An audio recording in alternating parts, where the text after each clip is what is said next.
Hello students, today we will read chapter number 4 of history, the Egyptian civilization. इस chapter में हम क्या पढ़ेंगे? इजिप्ट जो कंट्री है उसकी सिविलाइजेशन के बारे में. Egyptian civilization is also one of the oldest civilizations of the world and we will discuss in detail about this civilization in this chapter. So let's see the introduction first. We have studied in the previous chapter how prehistoric man became food producers from food gatherers. They gradually start farming and domestication of animals and began to live a settled life. देखिए third chapter में आपने पढ़ा है जैसे जो प्रीहिस्ट्रिक man था, जो early man change from food gathers to food producers, यानी जो पहले जो अर्ली मैन थे वो फूड कलेक्ट करते थे, वो प्लेस टू प्लेस मूव करते रहते थे फूड के सर्च में, लेकिन बाद में उन्होंने एग्रीकल्चर स्टार्ट किया, एनिमल्स का डोमेस्टिकेशन स्टार्ट किया और एक सेटल्ड लाइफ उन्होंने अपनी लाइफ को सेटल्ड बनाया. They prefer to stay near rivers as water was required for their fields animals and everyday life. और उन्होंने ये प्रेफर किया कि वो रिवर्स के पास में रहें जिससे कि अपने फील्ड्स के लिए, एग्रीकल्चर के लिए, एनिमल्स के लिए और उनकी एवरीडे लाइफ के लिए जो वाटर सप्लाई है वो कंटिन्यूस फ्लो में बनी रहे. With surplus production of food and rice of other needs, people switched on to other professions such as carpentry, pottery, spinning, weaving and fishing. और एग्रीकल्चर के अलावा भी अर्ली मैन ने बाकी के प्रोफेशंस को भी स्टार्ट किया, जैसे कारपेंट्री, पॉटरी, स्पिनिंग और वीविंग होता है कपड़े बनाना, धागे से, यार्न से कपड़े बनाना, क्लॉथ बनाना, और फिशिंग, ये प्रोफेशन भी उन्होंने स्टार्ट किया एग्रीकल्चर के बाद में. They now begin to exchange goods with each other to meet their demands. और अब वो क्या करने लगे, एक दूसरे से सामानों को, अपने गुड्स को एक्सचेंज करने लगे ताकि उनकी जो नीड्स हैं वो पूरी हो सकें. They meet at particular places on particular days to exchange their goods in return for gains और अदर गुड्स. और अब वो क्या है, एक तरीके से उन्होंने अपना मार्केट बना लिया. उन्होंने ये डिसाइड कर लिया कि हम उस दिन उस पर्टिकुलर प्लेस पर मिलेंगे और अपने जो गुड्स हैं हमारे उनको एक्सचेंज कर लेंगे. अगर तुम्हें मेरे गुड्स की ज़रूरत है तो मेरा ले लो, और या तो बदले में मुझे कोई दूसरा सामान दे दो या फिर कुछ रुपीज़ दे दो. रुपीज़ तो तब नहीं चलते थे, उनका जो भी करेंसी चलती थी उसके बदले में वो अपने सामानों का सेल करने लगे. This gradually led to the development of markets and towns. और इसी तरीके से जो है धीरे धीरे मार्केट्स और टाउन्स डेवलप हुए. With further growth of trade some of this towns developed in big cities. और फिर बाद में आगे चलकर यही टाउन्स और मार्केट जो है बड़े बड़े शहरों में, बिग सिटीज़ में चेंज हो गए. In this phase civilisation is the stage of human social development and organisation. It is characterised by urban development. और इसी तरीके से जो ह्यूमन सिविलाइजेशन है वो डेवलप हुई, और हम सिविलाइजेशन को क्या मानते हैं कि वो ह्यूमन बींग्स का सोशल डेवलपमेंट है एक तरीके से. अब हम स्टार्ट करते हैं अपना chapter, the Egyptian civilization. Egypt is located in North East Africa bordering on the Mediterranean Sea. अब देखिए अगर इजिप्ट की लोकेशन देखें तो ये मैप के थ्रू हम देखते हैं, ये जो है इजिप्ट रेड वाला पार्ट है, ये इजिप्ट कंट्री है. और इसकी जो बाउंड्रीज़ हैं ये ईस्ट अफ्रीका से, ये ईस्ट अफ्रीका का एरिया है, ईस्ट अफ्रीका से टच होती हैं. और ये सारा जो सी है ये है मेडिटेरियन सी. इसके बॉर्डरिंग और ईस्ट अफ्रीका के बॉर्डरिंग पर ये जो इजिप्ट है ये लोकेटेड है. The river Nile is the sole source of water supply to most of the Egypt. The fertile soil of the river Nile encourage development of cities, trade and towns along the river side. और जो river Nile है, the world longest river है जो Nile. और तो जो Egypt की जो मेन वाटर सप्लाई है इजिप्ट के लिए, उनके पीपल्स के लिए, और जो वाटर की सप्लाई जो होती है, वाटर जो उनको चाहिए होता है वो जो है रिवर नाइल से ही उनको मिलता है सिटीज़ के लिए और ट्रेड वगैरह के लिए. यानी वो अपने वाटर वेज से, पानी वाले रास्तों से अपने, और रिवर नाइल की वजह से ही जो इजिप्ट कंट्री का सॉइल है वो काफ़ी फर्टाइल होता है, क्रॉप्स के लिए अच्छा होता है, जिससे कि वहाँ पर आके लोग रहने लगे, सिविलाइजेशन डेवलप हुई और सिटीज़ वगैरह भी डेवलप हुई. Every year the floods of the river Nile made the adjoining soil fertile. और जो हर साल रिवर नाइल में क्या है, फ्लड्स आती हैं, बाढ़ आती है, उसकी वजह से आसपास का जो सॉइल है वो सब फर्टाइल हो जाता है. The farmers were thus able to raise 2 or 3 harvest each year. और इसकी वजह से ही क्योंकि वहाँ का सॉइल जो काफ़ी फर्टाइल है तो वहाँ के जो फार्मर्स हैं एक साल में 2 या 3 जो है क्रॉप्स हैं ग्रो कर पाते हैं। The river provided water for irrigation and served as a means of transport. The Egyptians carried their commodities to the neighbouring countries and brought back items of their needs. और जो river Nile है उसके through trade भी होता है। Egypt के जो लोग हैं वो अपने गुड्स को नेबरिंग कंट्रीज से, पड़ोसी कंट्रियों तक वाटर वेज से ही ले जाते हैं और वहाँ से जो सामान ले जाते हैं वो शिप्स के थ्रू वाटर वेज से ही लाते हैं। Thus the river Nile was born to the people of Egypt and virtually dominated each aspect of the life of Egyptians. Due to this reason, the Greek historian Herodotus called Egypt as the gift of the Nile. और ये जो river Nile है ये Egypt के लोगों के लिए काफ़ी काम में आती है और मोस्टली इजिप्ट के जो पीपल हैं वो इसके ऊपर डिपेंड है अपनी लाइफ के बहुत सारी चीज़ों के लिए, ट्रेड के लिए, अपने और प्रोफेशन के लिए। और इसी की वजह से जो ग्रीक हिस्टोरियन थे एक हेरोडोटस, उन्होंने कहा इजिप्ट के बारे में क्या कहा कि जो इजिप्ट कंट्री है ये गिफ्ट ऑफ द नाइल है, यानी ये नील नदी का एक गिफ्ट है इजिप्ट के लोगों के लिए। नाइल रिवर का एक गिफ्ट है इजिप्ट के लोगों के लिए। Now sources of information. Our most of the information about the Egyptian civilization is based on archaeological excavations, inscriptions and official documents. Most of the cities and towns were located near the river Nile. देखिए जो Egypt की civilisation के बारे में जो information मिली है, क्योंकि अब तो है नहीं है, इजिप्ट की सिविलाइजेशन काफ़ी 1000 ईयर्स पहले थी, तो उसके बारे में जो हमको पता चलता है, जो इन्फॉर्मेशन मिलता है वो किस तरीके से मिलती है। आर्कियोलॉजिकल एक्सकेवेशन, जो खुदाई एक्सकेवेशन मतलब होता है खुदाई ज़मीन के अंदर से, वहाँ पर जो चीज़ें मिलती हैं खुदाई से, स्टैचूज़ मिलते हैं और भी यूटेंसिल्स मिलते हैं, बर्तन वगैरह मिलते हैं, जिन चीज़ों का वो लोग यूज़ करते थे वो सारी चीज़ें मिलती हैं, उनके बारे में हम पता लगाते हैं।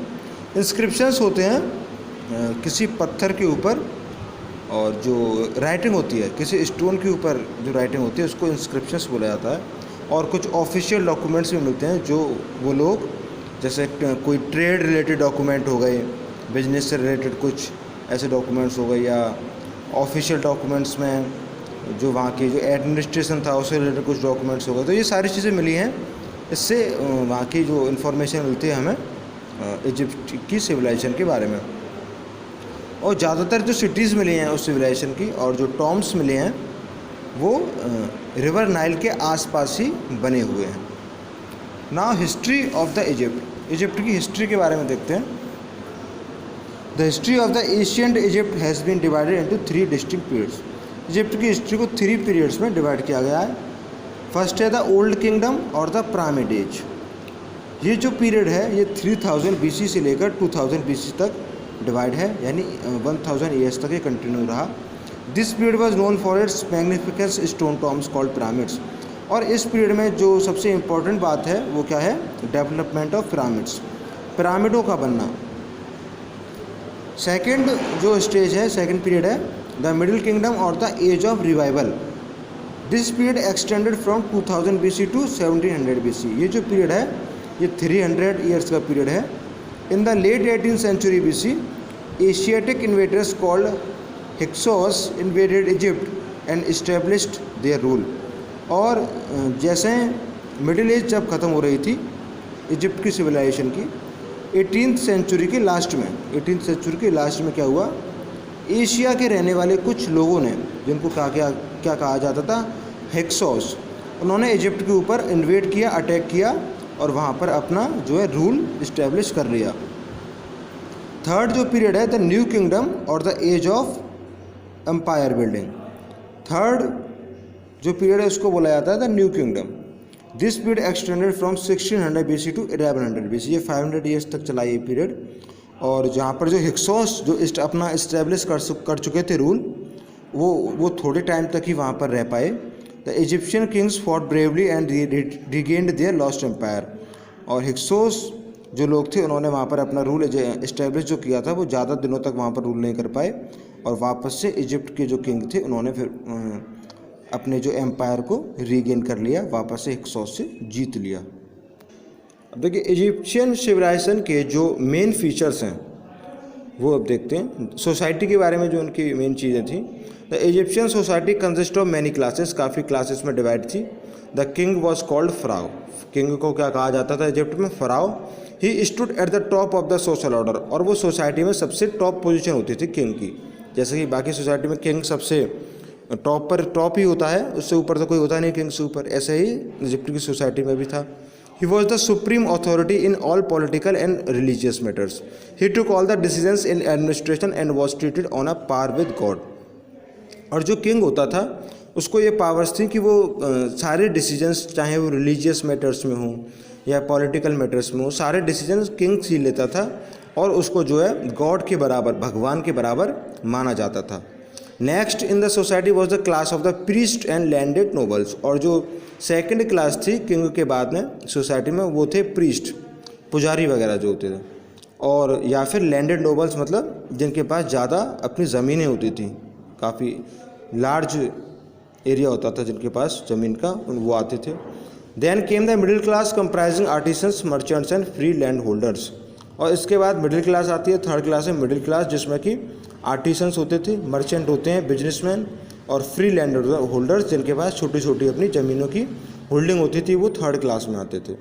At the bottom of the society were the slaves and the serves. और जो लास्ट में, जो सोसाइटी के बिल्कुल फोर्थ कॉलम पर सबसे नीचे वाले उसमें आते थे, वो थे स्लेव्स, गुलाम, और सर्व्स, नौकर होते थे। Majority of them were either prisoners of war और people who were unable to pay off their debts. और इनमें वो ज़्यादातर वो लोग होते थे जो कि किसी वॉर में, लड़ाई में उनको जेल में डाला गया था, या फिर वो लोग होते थे जो कि अपना डेब्ट मतलब कर्ज नहीं चुका पाते थे, उनको स्लेव्स बना लिया जाता था। नाउ इकोनॉमिक कंडीशन, जो इजिप्ट की सिविलाइजेशन की इकोनॉमिक कंडीशन कैसी थी, फाइनेंशियल कंडीशन कैसी थी। द नोबिलिटी और the rich class enjoyed a luxurious life. They lived in big houses decorated with painting and frescoes. They employed slaves for the household work. तो जो rich लोग थे वो, उनकी लाइफ काफ़ी लग्जरियस होती थी और उनके जो हाउसेस होते थे काफ़ी बड़े और डेकोरेटेड रहते थे पेंटिंग और फ्रेसोस से। फ्रेसोस होता है जो वॉल्स पर पेंटिंग बनी होती है। They employed slaves for the household work. और वो जो है स्लेव्स को अपने घर के कामों के लिए नौकरी पर रखा करते थे। Both rich man and women decked themselves up with heavy jewellery made of gold and precious stones, head dresses and cosmetics, particularly eye makeup. और जो रिच लोग थे वो मैन और वुमेन दोनों ही अपने आप को काफ़ी हैवी ज्वेलरी वो पहना करते थे, जो कि गोल्ड की बनी होती हैं या फिर किसी प्रीशियस स्टोन्स की। और जो हेड ड्रेसेस हैं, जो सिर पर भी कुछ वो स्टाइलिश कुछ पहना करते थे।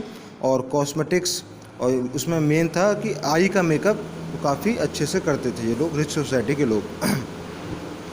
The slaves usually lived in small houses of single rooms. The economic condition was weak as they usually work as labourers in the houses of the rich. और जो स्लेव्स जो थे उनकी वो सिंगल रूम के घरों में रहा करते थे। उनकी इकोनॉमिक कंडीशन यानी कि फाइनेंशियल कंडीशन काफ़ी वीक हुआ करती थी, क्योंकि वो एज अ लेबर अमीर लोगों के घरों में काम किया करते थे। They wore jewellery of cheaper metal decorated with coloured pieces of clay.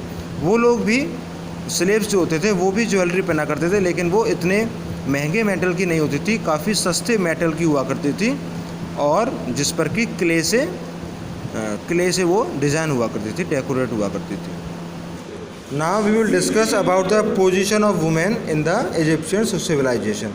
Although women were subordinate to men, yet they enjoyed certain rights and privileges that include property and inheritance. देखिए, जैसा कि वुमेन जो थी उनको main से थोड़ा lower ही माना जाता था, लेकिन वुमेन्स को काफ़ी राइट्स थे, अधिकार थे, और उनकी लाइफ थोड़ी अच्छी भी, काफ़ी अच्छी हुआ करती थी। उनको प्रॉपर्टी में भी पार्ट मिलता था। In the new kingdom women were also crowned as queens. और न्यू किंगडम एज जो हमने देखी थी उसमें कुछ वुमेन्स ऐसी भी थी जो क्यून तक बनी। Queen Hatshepsut was the second female pharaoh who ruled for nearly 24 years. देखिए, ये जो स्टैचू है ये क्वीन हेटशेपुट का स्टैचू है, जिसने कि करीब 21 ईयर्स तक रूल किया इजिप्ट पर। She named herself pharaoh and was often portrait as male. और ये जो क्वीन थी इसने अपने आप को फराओ कहलवाया, फराओ नेम रखा अपना, जैसा कि मेल किंग रखा करते थे। और वो अपने आप को जो है, और ये जो क्वीन है, वुमेन क्वीन थी, इसको ज़्यादातर हिस्ट्री में जो है मेल किंग समझा जाता है, लेकिन एक्चुअली में ये वुमेन किंग थी, वुमेन फराओ थी। Queen Nefertiti ruled with her husband Akhenaten. She is best known for her bust of painted limestone which is now in Berlin. और सेकंड जो वुमेन किंग थी वो थी नेफर्टिटी. उसने अपने हस्बैंड एक्टानेन के साथ में मिलकर जो है इजिप्ट पर रूल किया, और उसने लाइमस्टोन से बनी हुई जो उसकी स्टैचू हैं वो लाइमस्टोन से बनी हुई हैं, जो कि इस समय देखिए जी आप स्टैचू देख सकते हैं, ये उसी ज़माने की हैं. इजिप्टियन सिविलाइजेशन की काफ़ी 1000 ईयर्स पुरानी है ये. और इस समय प्रेजेंट डे में ये कहाँ पर है? जर्मनी में बर्लिन एक सिटी है, वहाँ के म्यूजियम में ये रखी हुई हैं. However women of poor families work in the fields and mainly looked after their house and children. और जो लोअर या पुअर हम कह सकते हैं फैमिलीज़ की जो वुमेन्स थी वो फील्ड्स में, रिच लोगों के फील्ड्स में काम किया करती थी, और उनका जो मेन वर्क था वो अपने घर के काम करना और बच्चों को पालना ही था. नेक्स्ट एम्यूज़मेंट्स. एम्यूज़मेंट्स यानी वो जो लोग थे अपने फ्री टाइम में किस तरीके से एंजॉय किया करते थे. The Egyptians engaged in both indoor and outdoor activities. Indoor और आउटडोर दोनों ही तरह की एक्टिविटीज़ में एंगेज रहते थे वो लोग, बिजी रहते थे. Singing and dancing were popular among them. They played musical instruments like the harp, senet, chess and backgammon were popular board games. और ये कुछ गेम्स हैं और म्यूजिकल इंस्ट्रूमेंट्स हैं, और वो लोग सिंगिंग और डांसिंग में काफ़ी इंटरेस्ट लेते थे, और ये उनके बीच में काफ़ी पॉपुलर भी था. Fishing, swimming and selling in the river Nile were favourite outdoor activities. और अगर आउटडोर एक्टिविटीज़ की बात करें तो रिवर नाइल में स्विमिंग करना, फिशिंग और सेलिंग, सेलिंग होता है बोट चलाना, ये काफ़ी फेमस एक्टिविटीज़ थी, उनकी फेवरेट भी थी, वो लोग इनको ज़्यादातर करते थे फॉर एम्यूजमेंट्स. ना फूड, उनके मेन फूड क्या क्या थे? Wheat, millet and barley were popular among the Egyptians. They made bread from wheat and beer from barley. और जो वीट से वो अपना चपाती हम कह सकते हैं, ब्रेड उसको बनाते थे, और बार्ले जो होता है उससे एक ड्रिंक बनाते थे, बियर, उसको यूज़ करते थे. A number of fruits. और कुछ फ्रूट्स के बारे में बात करें तो dates, apples, peaches, grapes and pomegranates. Vegetables में बात करें टर्निप, ककम्बर, ओनियन, गार्लिक, ये सब उनके एज अ फूड वो यूज़ करते थे इन चीज़ों को. मीट एंड डेयरी प्रोडक्ट्स और ऑल्सो कंज्यूम्ड बाय देम. और मीट और डेयरी प्रोडक्ट्स होता है जो मिल्क है या मिल्क से बनी हुई चीज़ें, इन चीज़ों का भी वो लोग यूज़ करते थे. Now clothing. What type of dresses the Egyptians man and women wore, we will discuss now. The Egyptians generally wore clothes made of white linen. Linen क्या होता है बेटा? लाइनिन एक तरीके का क्लॉथ होता है, जैसा कि कॉटन है, सिल्क है, इस तरीके का लाइनिन भी क्लॉथ होता है. और वो लोग जो है वाइट लाइनिन के, सफ़ेद लाइनिन के बने हुए कपड़े ज़्यादातर पहना करते थे. मैन वोर रोब्स एंड वुमेन वोर light dresses with straps on shoulders. और जो मैन जो ड्रेस पहनते थे उसको रोब बोला जाता था, और जो वुमेन थी वो काफ़ी हल्के कपड़े पहनती थी, वेट में काफ़ी हल्के, जो कि उनके शोल्डर्स पर स्ट्रैप्स होते थे, यानी शोल्डर पर कुछ ऐसा उनको पहनने का होता था ड्रेस को. Jewellery, cosmetics and perfumes were used by both and women. और ज्वेलरी और कॉस्मेटिक्स यानी जो डेकोरेटिव आइटम होते हैं, रिंग हो गया, नेकलेस हो गया, ये ज्वेलरी, और परफ्यूम्स का जो यूज़ किया जाता था, मैन और वुमेन दोनों ही परफ्यूम का भी यूज़ करते थे.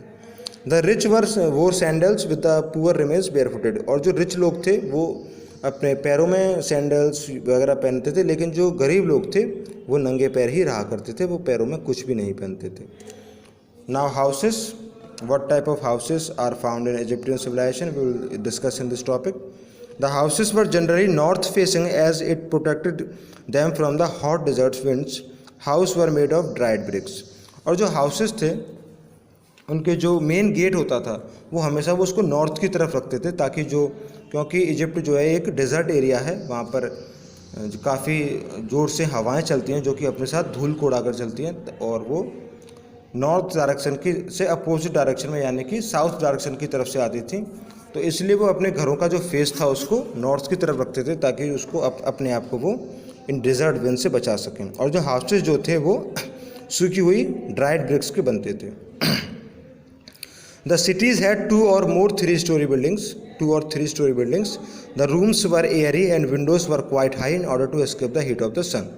और जो घरों में वो लोग कमरे बनाते थे वो काफ़ी हाई होते थे, हाइट में काफ़ी उनकी हाइट अच्छी होती थी, ताकि जो सन की हीट है वो अंदर तक नीचे तक ना पहुँचे और रूम जो है ठंडा रहे. और जो उसमें विंडोज़ भी बनाते थे ताकि जो है हवा जो है उसमें से आती जाती रहे और जो रूम है अंदर का उसका टेम्परेचर लो रहे। और जो सिटीज़ में बिल्डिंग्स होती थी वो 3 स्टोरी यानी 3 मंजिलों की बिल्डिंग भी होती थी। देखिए ये एशियंट इजिप्ट है और उसके ये शहर का रूइन है, बचा कुचा एरिया जो भी बचा है उसका फ़ोटो है ये। Now will study about the religion of the Egyptian civilisation. Religion influenced every aspect of the Egyptians life.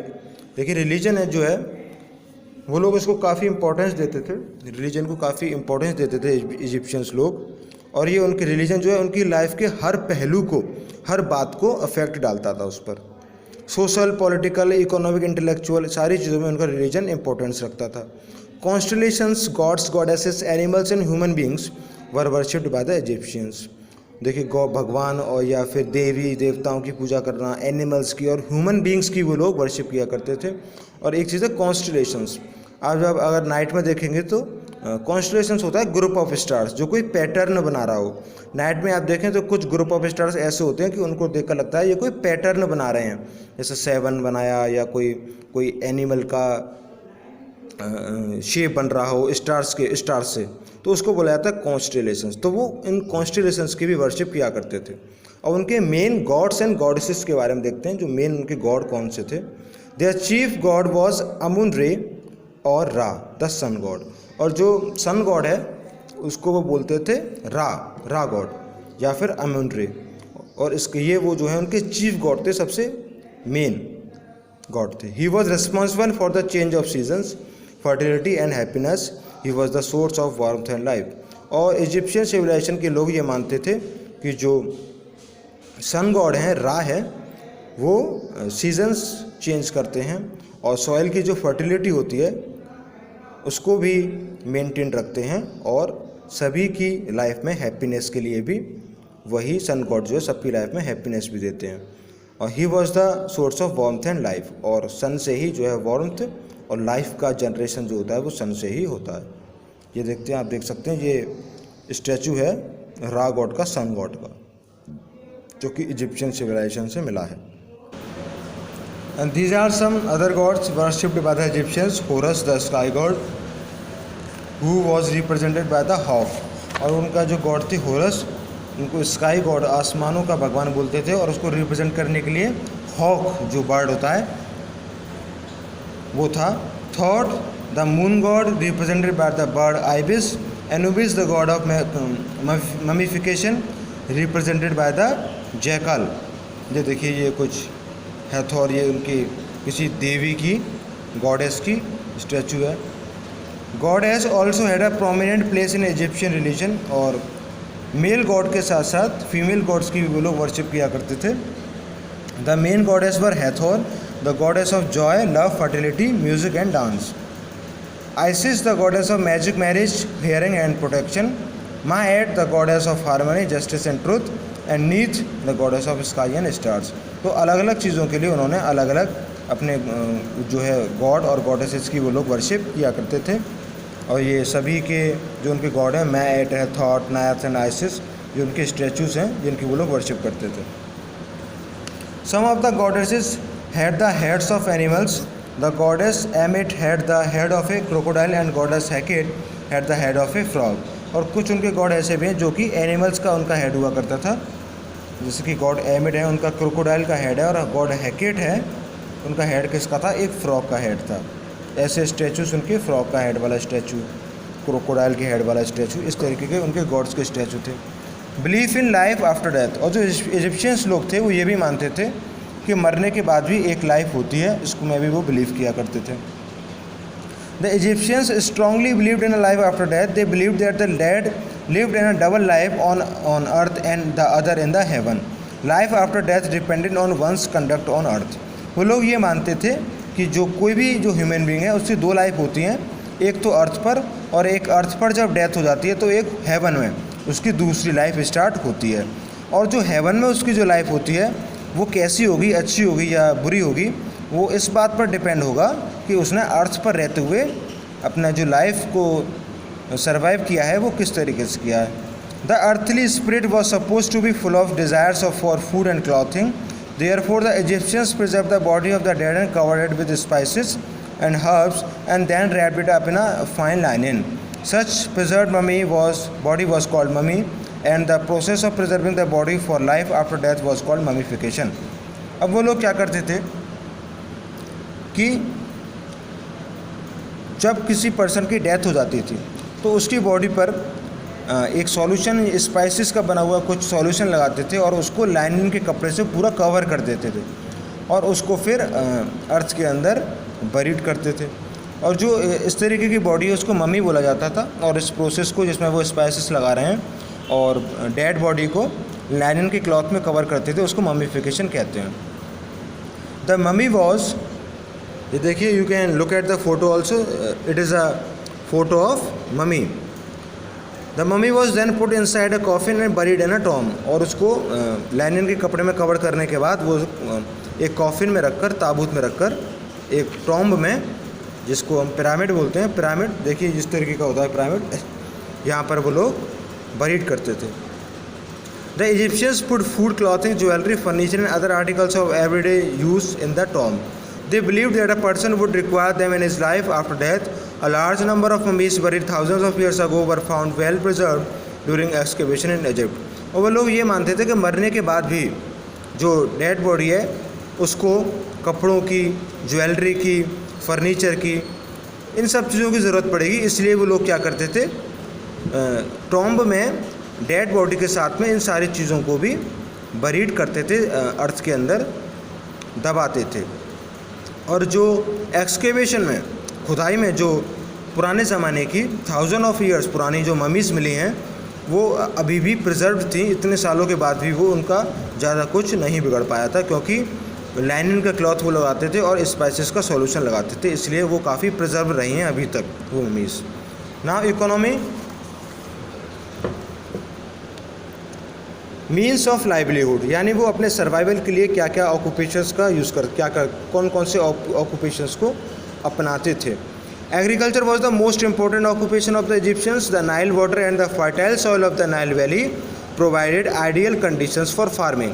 Agriculture उनका मेन ऑक्यूपेशन था और नाइल रिवर की वाटर की वजह से वहाँ का सॉइल काफ़ी फर्टाइल था और फार्मिंग के लिए काफ़ी अच्छी कंडीशंस वो बना देता था, रिवर नाइल का वाटर।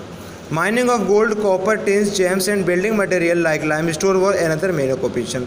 और जो गोल्ड का, अर्थ के अंदर से गोल्ड को निकालना, माइनिंग करना, कॉपर माइनिंग, टिन, जेम्स, इन सारी चीज़ों को अर्थ के अंदर से खोद कर निकालना माइनिंग बोला जाता है, माइनिंग करते थे वो लोग। और बिल्डिंग को बनाने के लिए जो ओल्डन टाइम्स में, अभी तो हम जैसे सीमेंट यूज़ करते हैं, तो ओल्डन टाइम्स में लाइमस्टोन का यूज़ किया जाता था।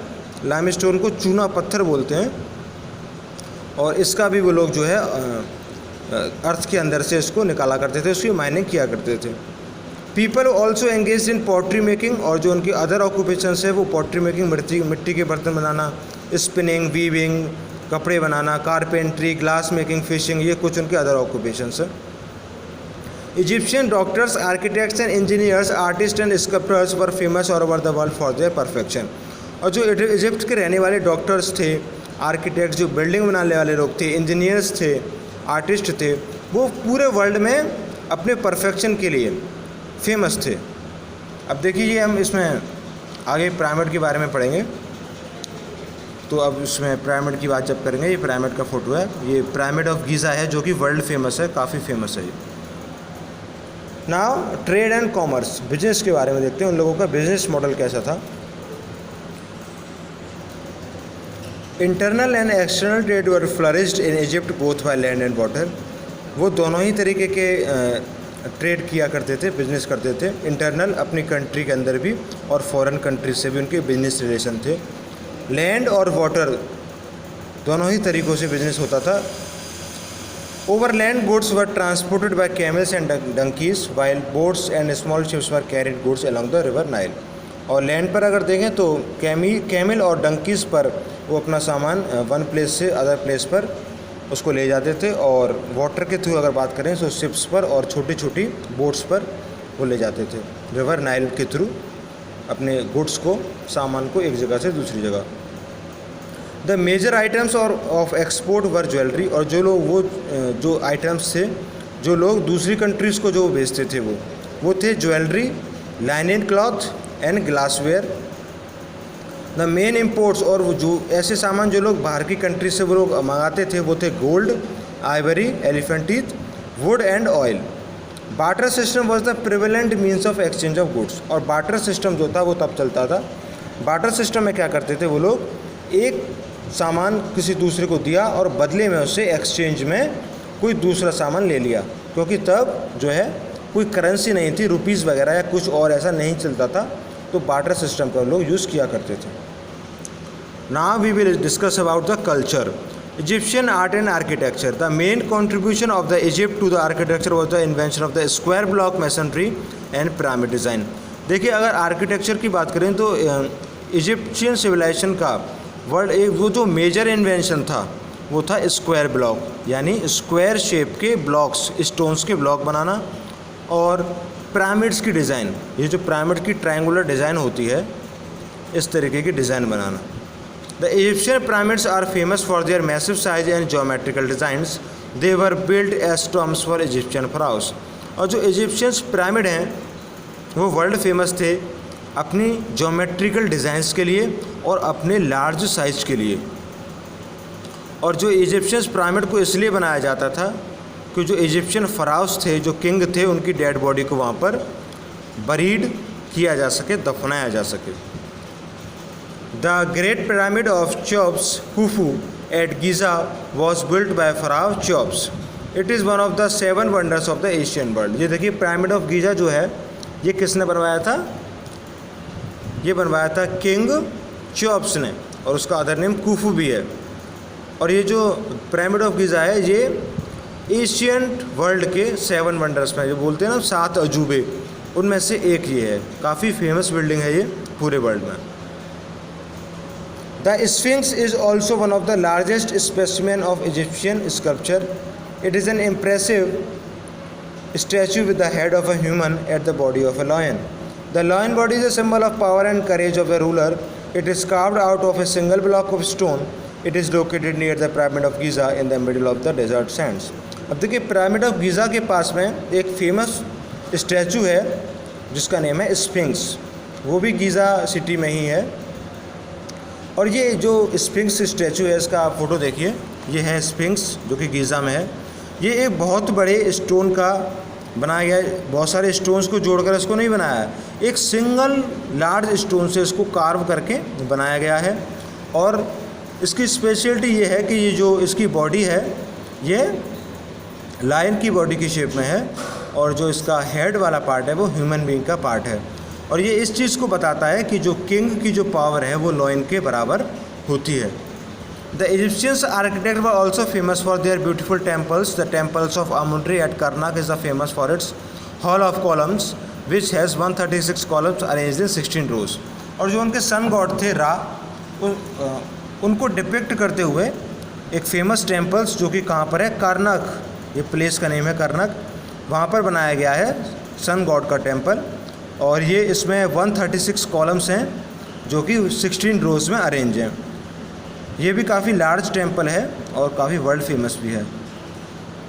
The temple at Abu Simbel was constructed in such a way that the rays of the morning sun reach the back wall of the interior of the temple. It was built by Rameses II। और एक जो दूसरा temple है वो है Abu symbol temple.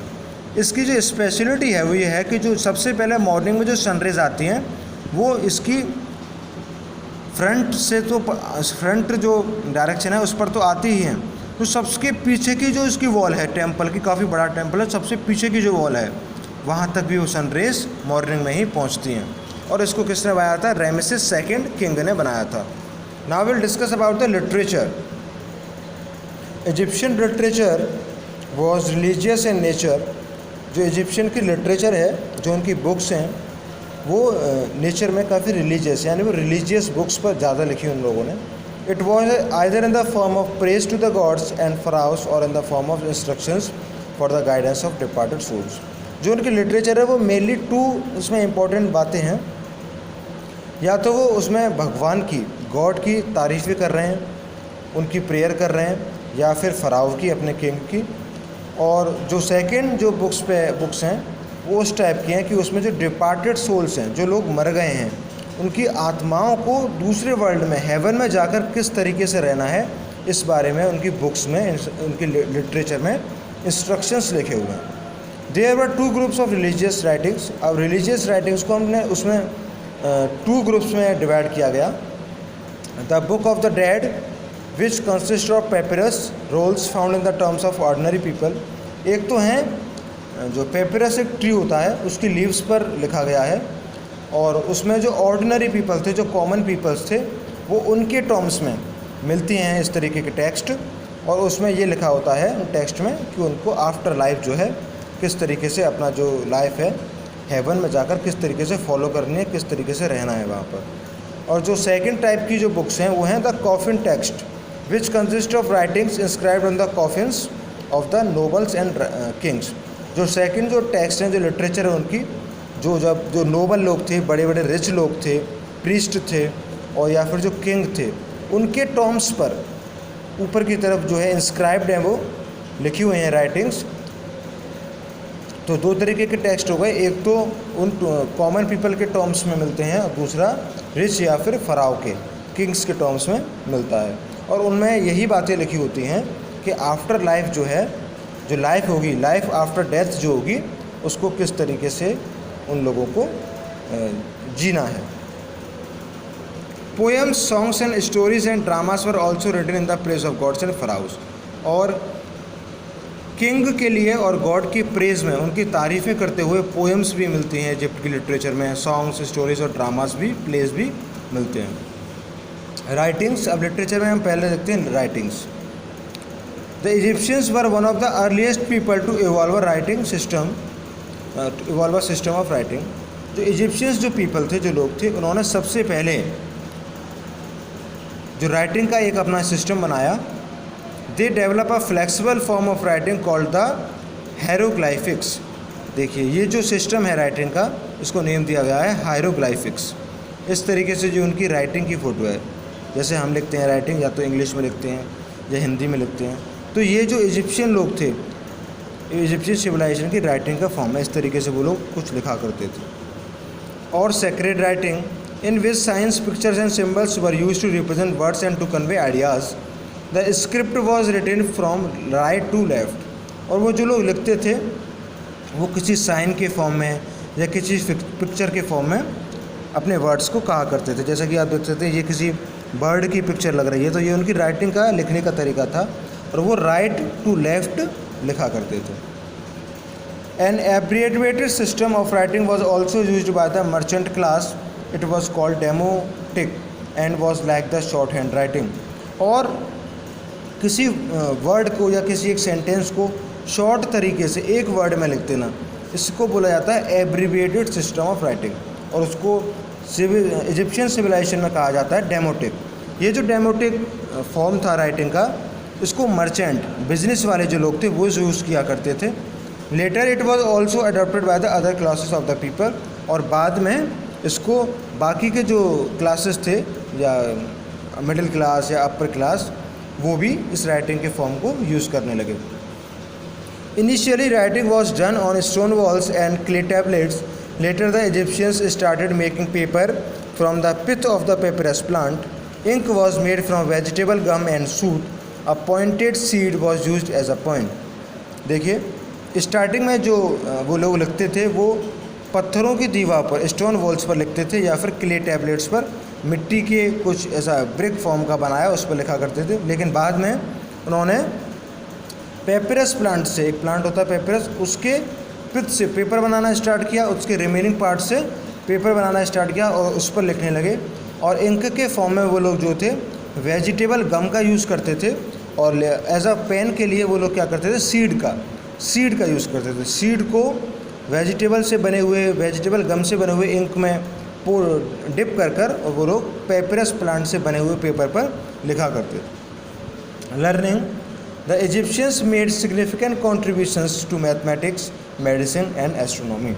और जो mathematics के फील्ड में या मेडिसिन के फील्ड में और एस्ट्रोनॉमी के फील्ड में इजिप्शियंस लोगों का काफ़ी इम्पोर्टेंट कंट्रीब्यूशन है। तो वन बाय वन हम जो सब्जेक्ट वाइज देखेंगे कि मैथमेटिक्स में उनका क्या कंट्रीब्यूशन था या other subject. The Egyptians knew addition, subtraction, multiplication, division by numeral 2 और 3। वो 2 और 3 का यूज़ करके एडिशन, सब्ट्रैक्शन और मल्टीप्लिकेशन, डिवीज़न ये करना जानते थे। They had complicated system of fraction and writing of uneven numbers. Uneven numbers जो ऑड नंबर्स होते हैं और फ्रैक्शंस का भी वो लोग सम या मल्टीप्लाई प्लस डिवाइड करना जानते थे। They were aware of the decimal system, और डेसिमल सिस्टम जो होता है पॉइंट वाला जो नंबर सिस्टम होता है उसके बारे में भी वो लोग जानते थे। The Egyptians used pictures to represent units, tens, 100, 1000 and so on. और टेंस को रिप्रेजेंट करने के लिए, हंड्रेड्स या थाउजेंड्स को रिप्रेजेंट करने के लिए लोग क्या करते थे, पिक्चर्स का यूज़ किया करते थे। जैसे हम केजी लिखते हैं तो केजी के लिखने के लिए किसी एक डेफिनेट पिक्चर का यूज़ करते थे, सेंटीमीटर के लिए अलग, मीटर के लिए अलग। तो यूनिट्स के लिए वो लोग पिक्चर्स का यूज़ किया करते थे। They could calculate the area and volume of rectangle, circle and cylinder. और वो एरिया कैलकुलेट कर सकते थे, रेक्टेंगल शेप का, सर्कल का या फिर सिलेंडर का एरिया कैलकुलेट करना वो लोग जानते थे।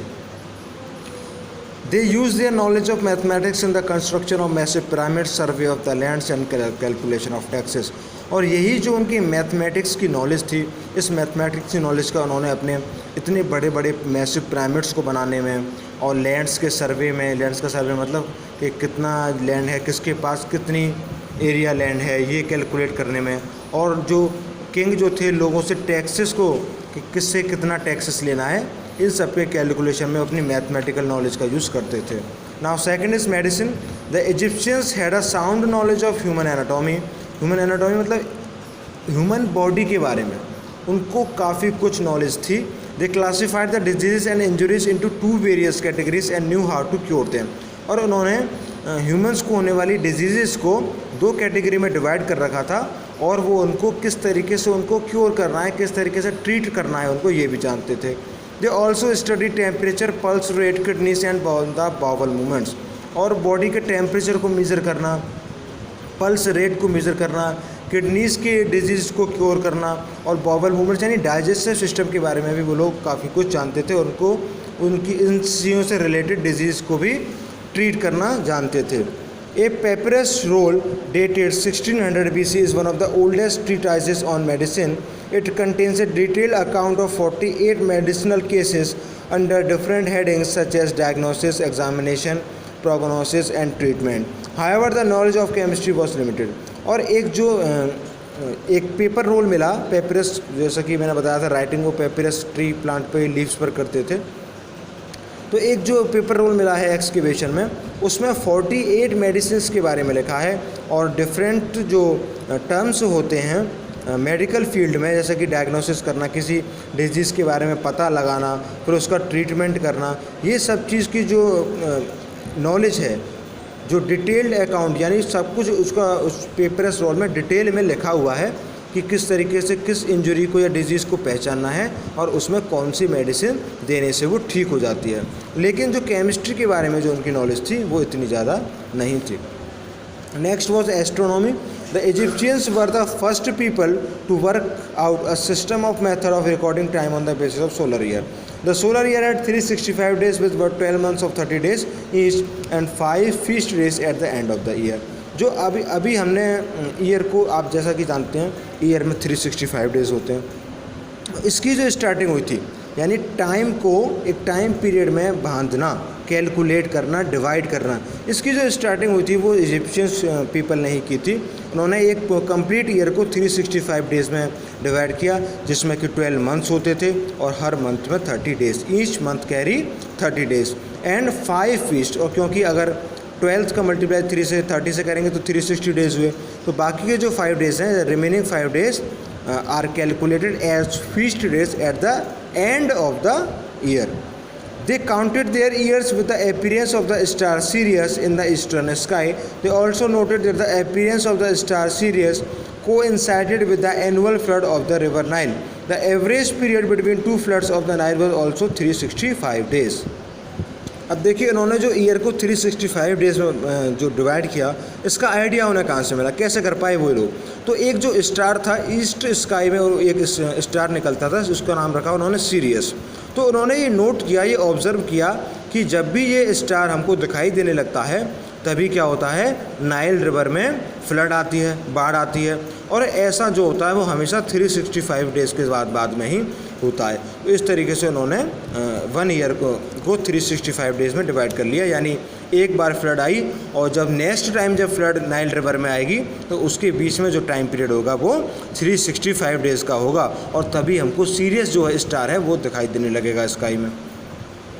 The Egyptians were the first to use the zodiac signs. Zodiac signs जो होते हैं, जो राशियाँ होती हैं, वो सबसे पहले इजिप्शियंस लोगों ने ही उसको यूज़ करना स्टार्ट किया। They divided the sky into 12 constellations, और उन्होंने स्काई को किस में डिवाइड किया, 12 कॉन्स्टलेशंस में। कॉन्स्टलेशंस क्या होते हैं मैंने आपको पहले ही चैप्टर में बताया था। तो पूरे स्काई को उन्होंने 12 कॉन्स्टलेशंस में डिवाइड किया और हर कॉन्स्टलेशन को उसका एक डेफिनेट नेम दिया।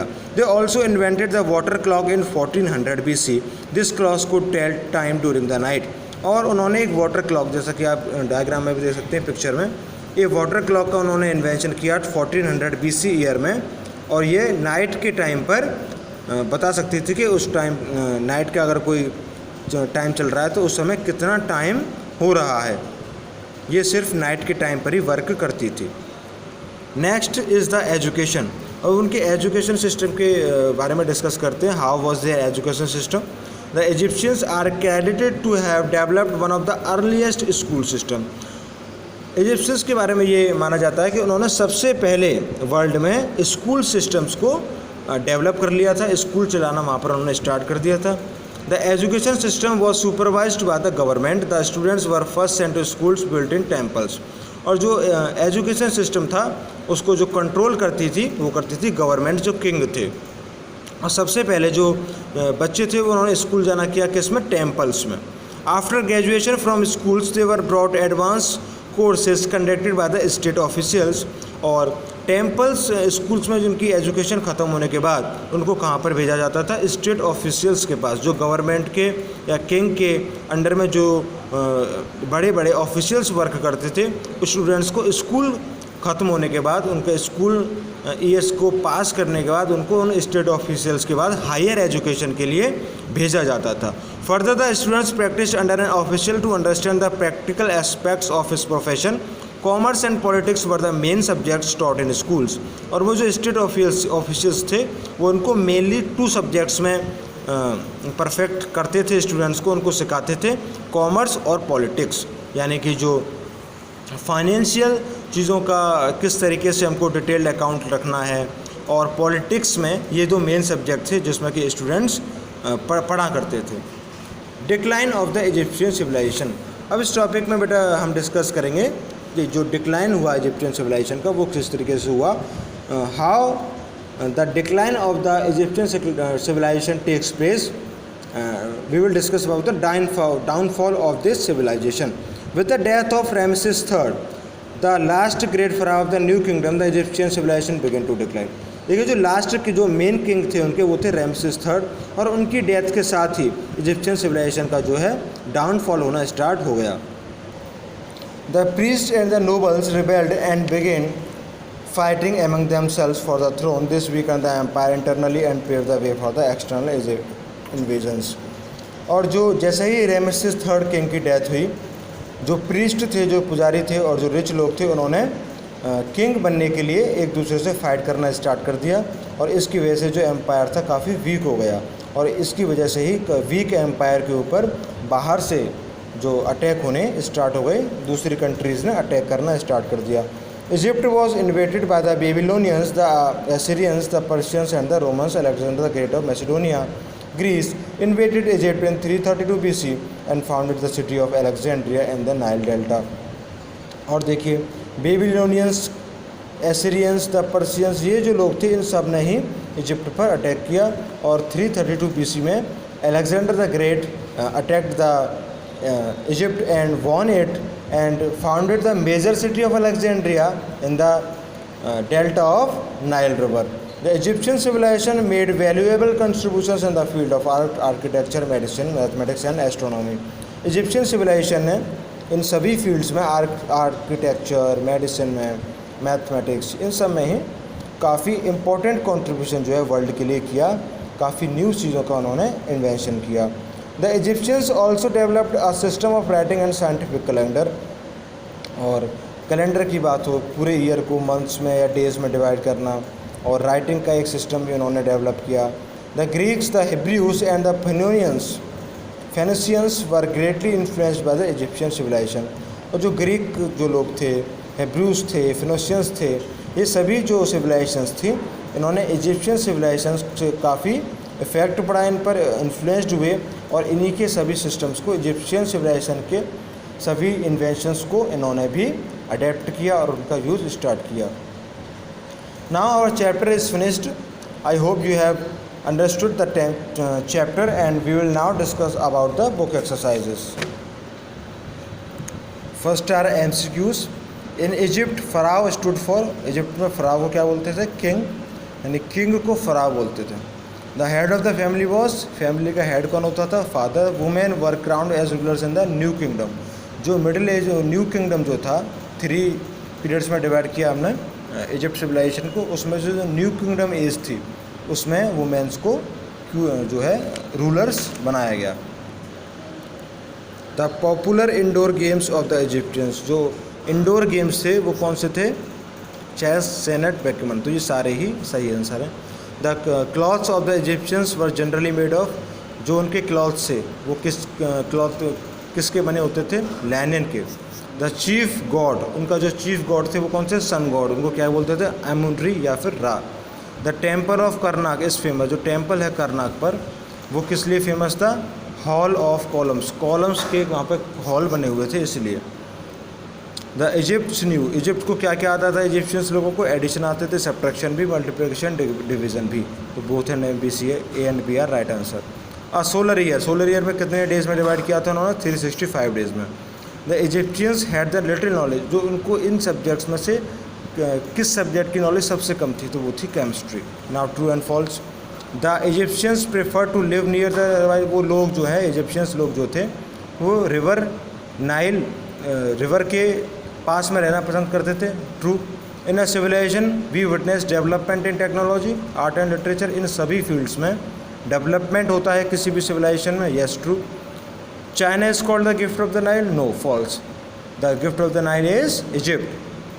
The new kingdom was the age of revival, false. The middle kingdom was the age of revival. Women in Egypt had property and inheritance rights, yes. In Egypt, women had this type of rights, so it is true.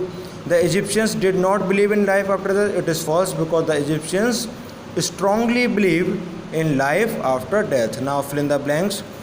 Dash called the Egypt the gift of the Nile. किसने कहा था Egypt को gift of the Nile? तो वो थे Herodotus. Second, magnificent stone tombs are called, जो stone tomb थे उनको क्या बोला जाता था? Pyramid. Dash invaded Egypt in the middle ages, middle age time में किसने इजिप्ट पर अटैक किया था? वो थे Hyksos. Next was the Egypt second women ruler, Egypt की सेकेंड वुमेन रूलर कौन थी? हेटशेप्सुट। हमको 3 एक्टिविटीज़ बतानी है जो कि फेवरेट थी आउटडोर एक्टिविटीज़, वो हैं fishing, sailing and swimming. 6, dash was the moon god, the name of the moon god was Thoth. 7, a preserved body was called a mummy. And 8, their main occupation was agriculture. Now match the following. Egyptian civilization is the Nile valley, Amun Re the sun god, Horus the sky god, Anubis god of mummification, and the Neith goddess of sky and stars. Now we will discuss about the question answers. So first take short answers. First question is, how do rivers contribute to develop a civilization? जो reverse होती हैं वो किसी civilisation के development में उनका contribution क्या होता है? So answer is the fertile soil of the reverse encourage development of cities, trade and Tom's along the river side. The river side provided water for irrigation and served as a means of transport. देखिए river के water से जो वहाँ के आसपास का soil होता है वो फर्टाइल होता है और उसकी वजह से वहाँ पर लोग जो हैं एग्रीकल्चर स्टार्ट करते हैं और फिर वहाँ पर अपने घर बनाते हैं. धीरे धीरे वो टाउन में डेवलपमेंट होता है और फिर बिग सिटीज़ में डेवलपमेंट हो जाता है. और जो रिवर्स होती हैं वो as a means of transport भी कंट्रीब्यूट करती हैं, क्योंकि वो वाटर वे प्रोवाइड करती हैं, पानी के रास्ते से गुड्स को वन प्लेस से अदर प्लेस पर ट्रांसपोर्ट किया जा सकता है। तो इस तरीके से रिवर्स जो है किसी सिविलाइजेशन के डेवलपमेंट में कंट्रीब्यूशन करती हैं। Now question number second, in how many periods is the history of the ancient Egypt divided, name them and list their extent. Ancient Egypt की जो हिस्ट्री है उसको कितने पीरियड्स में डिवाइड किया गया है, उनका नेम बताना है और वो कितने सालों तक चले, टाइम ड्यूरेशन भी उनका बताना है। देखिए second answer, the history of ancient Egypt had been divided in 3 periods. First the period is the golden kingdom और the pyramid of age. This period was extended from 3000 BC to 2000 BC. The second age is the Middle Kingdom or the Age of Revival. It extends from the 2000 BC to 1700 BC, and the last and third period is the New Kingdom or the Age of Empire Building. This period extends from 1600 BC to 1100 BC. Now question number third, what was the position of women in the ancient Egypt? जो ancient Egypt civilisation थी उसमें women की क्या position थी, उनको क्या क्या rights थे। Women enjoy certain rights and privileges that included property and inheritance. तो वुमेन को प्रॉपर्टी का राइट था, उनको प्रॉपर्टी में हिस्सा मिलता था, पार्ट मिलता था। Women were also crowned as queens, और वुमेन्स को जो है क्वीन भी, रूलर भी बनाया गया, तो उनको काफ़ी राइट्स थे, उनकी पोजीशन जो है सोसाइटी में काफ़ी अच्छी थी। Now we move on to the long question answers. First is discuss Egyptian contribution to art and architecture. Art और आर्किटेक्चर की फील्ड में इजिप्शियंस पीपल्स का जो कंट्रीब्यूशन है उसके बारे में बताना है। The main contribution of the Egyptians to the architecture was the invention of the square block masonry and pyramid designs. जो उनका मेन कंट्रीब्यूशन है आर्ट एंड आर्किटेक्चर के फील्ड में वो है स्क्वायर ब्लॉक, जो स्टोन्स के बने हुए स्क्वायर शेप के ब्लॉक्स का इन्वेंशन, और सेकंड है पिरामिड की डिज़ाइन। जो पिरामिड वो जो लोग बनाते थे, जो उनकी ज्योमेट्रिकल शेप्स होती थी, डिज़ाइंस होती थी, वो बहुत ही इंपॉर्टेंट कंट्रीब्यूशन है इजिप्शियन सिविलाइजेशन का। Some famous architecture of Egypt, कुछ फेमस आर्किटेक्चर हैं इजिप्ट के, वो हैं great pyramid of Cheops at Giza, temple of Amun Re at Karnak and temple at Abu Simbel. Now question number second, explain the system of writing developed by the Egyptians. जो Egyptians लोगों ने जो writing का system जो develop किया था उसके बारे में हमको बताना है। तो सेकंड का answer, the Egyptians developed a form of writing called the hieroglyphics. जो उनका जो सिस्टम ऑफ राइटिंग था वो उसको बोला जाता था हेरोग्लाइफिक्स। इस सिस्टम में क्या होता था, signs and pictures and symbols were used to represent words and to convey ideas. और किसी बात को कहने के लिए, किसी आइडिया को बताने के लिए या किसी वर्ड के लिए वो लोग किसका यूज़ करते थे, किसी साइन का या किसी पिक्चर का या किसी सिंबल का। The script was written from right to left, और जो लोग जो लिखते थे उसको राइट डायरेक्शन से लेफ्ट की तरफ मूव करते हुए लिखा करते थे। An abbreviated system of writing was also used by the merchant class, it was called democratic. और एक abbreviated system, short system of writing भी फॉलो किया जाता था, जिसको सिर्फ स्टार्टिंग में बिजनेस क्लास, मर्चेंट क्लास ही यूज़ करती थी, और जिसको बाद में लेटर पीरियड में कॉमन पीपल ने भी इसको अडॉप्ट किया और वो भी इसको यूज़ करने लगे। Next question, what were the achievements of the Egyptians in mathematics and astronomy. Mathematics and astronomy के फील्ड में इजिप्शियंस का कंट्रीब्यूशन क्या था। Answer third, Egyptians knew the concept of addition, subtraction, multiplication, division and decimal. इन सब चीज़ों के बारे में वो लोग जानते थे, उनको नॉलेज थी। They could calculate volume of a cylinder, rectangle and circle. और वो रेक्टेंगल की, सर्कल की और सिलेंडर की वॉल्यूम और उनका एरिया भी कैलकुलेट कर सकते थे। और इसकी वजह से ही और इस मैथमेटिकल नॉलेज को उन्होंने पिरामिड के डिज़ाइंस बनाने में और ईयर के कैलेंडर बनाने में, टाइम पीरियड को डिवाइड करने में उन्होंने मैथमेटिकल नॉलेज का यूज़ किया। Now second is astronomy. Egyptians were the first people to work out the concept of a solar year. Solar year यानी ईयर को 365 डेज में डिवाइड करना। सन के मूवमेंट के अकॉर्डिंग ईयर का जो डिवीज़न था 365 डेज में, उसको यूज़ करने वाले जो इजिप्शियंस थे वो फर्स्ट थे वर्ल्ड में। Zodiac signs are also discovered by the Egyptians. They are also invented the water clock in 1400 BC. और जोडियक साइंस का इन्वेंशन भी इजिप्शियंस ने ही किया और उन्होंने 1400 BC में वाटर क्लॉक का भी इन्वेंशन जो है किया।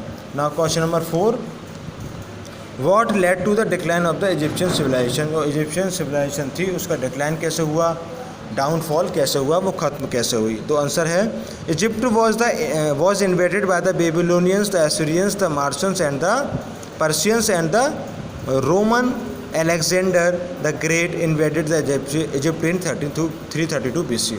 तो इन सभी एम्पायर्स ने, एसिरियंस हों, पर्शियंस हों, अलेक्जेंडर द ग्रेट, रोमन्स हों, इन सभी ने इजिप्ट पर इन्वेड किया, उस पर अटैक किया। The fighting between the priest and the nobles for the throne also weaken the empire internally. और जैसा कि हमने चैप्टर में देखा था, रेमेसिस III जो लास्ट पावरफुल किंग थे, उनकी डेथ के बाद नोबल्स में और प्रीस्ट में आपस में ही फाइटिंग स्टार्ट हो गई किंग बनने के लिए। इसकी वजह से वो एम्पायर इंटरनली काफ़ी वीक हो गया।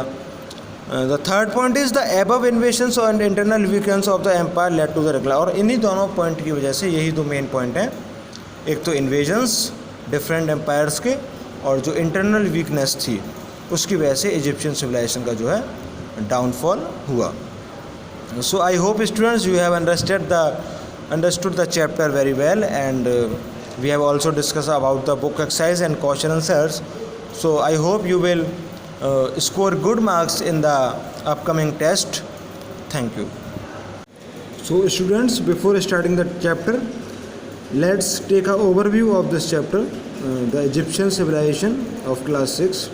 What we study in this chapter is the ancient Egyptian civilization, their main features, their developments in various fields like science, architecture, mathematics, etc. So as you can see, these are the pictures of pyramids.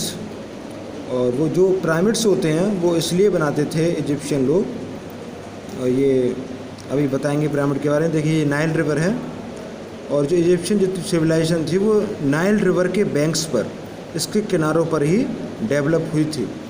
और river के किनारों पर या banks पर civilisation के develop होने का main reason ये है कि यहाँ से इरिगेशन के लिए वाटर मिल जाता है, और डोमेस्टिक एनिमल्स के लिए वाटर की कंटिन्यूटी बनी रहती है, यानी जो वाटर की अवेलेबिलिटी वो बनी रहती है, कमी नहीं हो पाती उसकी। एवरीडे लाइफ के लिए वाटर चाहिए, इसलिए नाइल रिवर के बैंक्स पर ये सिविलाइजेशन जो है डेवलप हुई। एक ये हिस्टोरियन जो आप पिक में देख रहे हैं, ये हैं हिस्टोरियन हेरोडोटस। इन्होंने जो है इजिप्ट को क्या कहा, इजिप्ट के बारे में कहा कि जो इजिप्ट कंट्री है वो गिफ्ट ऑफ द नाइल है, यानी ये एक जो नाइल रिवर है उसका गिफ्ट है इजिप्ट के लोगों के लिए। और ये जो आप अभी देख रहे हैं ये है इजिप्टियन किंग, और जिनको फ़राओ भी बोला जाता था।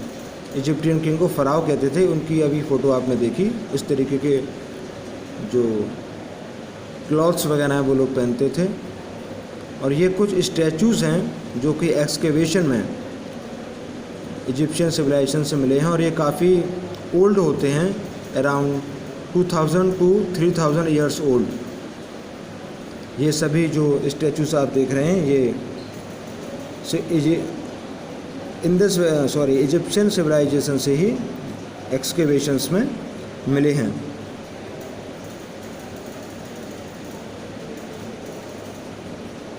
अब इसकी लोकेशन देखते हैं हम इजिप्ट की। देखिए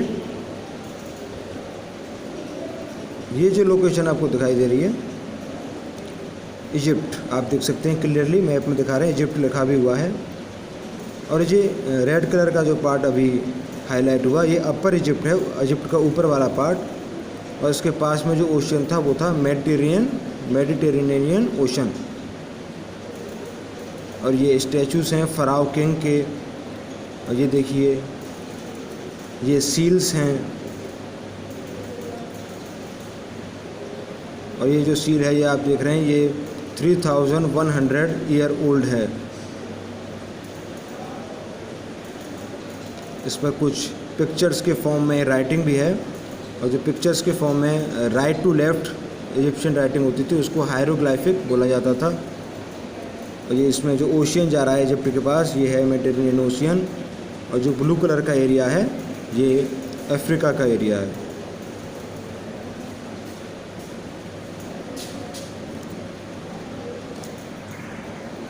तो आप ये देखिए, ये स्टोन्स पर जो इंस्क्रिप्शंस हैं ये इजिप्शियन राइटिंग है, जो कि सिंबल्स के साइंस के फॉर्म में कुछ वर्ड्स लिखे हुए हैं। इसको हायरोग्लाइफिक राइटिंग सिस्टम कहा जाता है, जो कि पिक्टोरियल फॉर्म में होता है।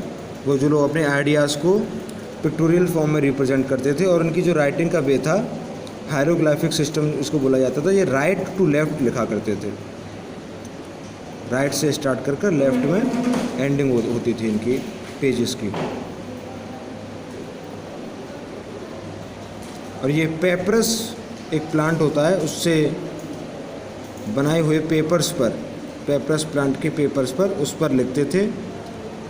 और वेजिटेबल गम से बनाई हुई इंक का यूज़ करते थे। ये पेपरस प्लांट का भी आपने पिक्चर देखा, इस तरीके से ये लोग उसको पेपर बनाया करते थे, उसके ऊपर लिखते थे।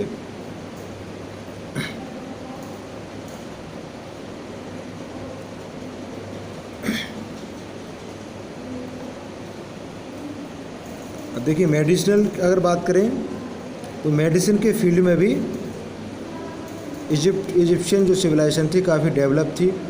वो वेरियस डिजीज़ के बारे में भी जानते थे और उनके ट्रीटमेंट के बारे में भी जानते थे। और इस बारे में बहुत सारे इंस्क्रिप्शंस और बुक्स, राइटिंग्स भी मिले हैं, जिनमें वेरियस डिजीज़ के बारे में बताया गया है और उनके ट्रीटमेंट के बारे में भी बताया गया है।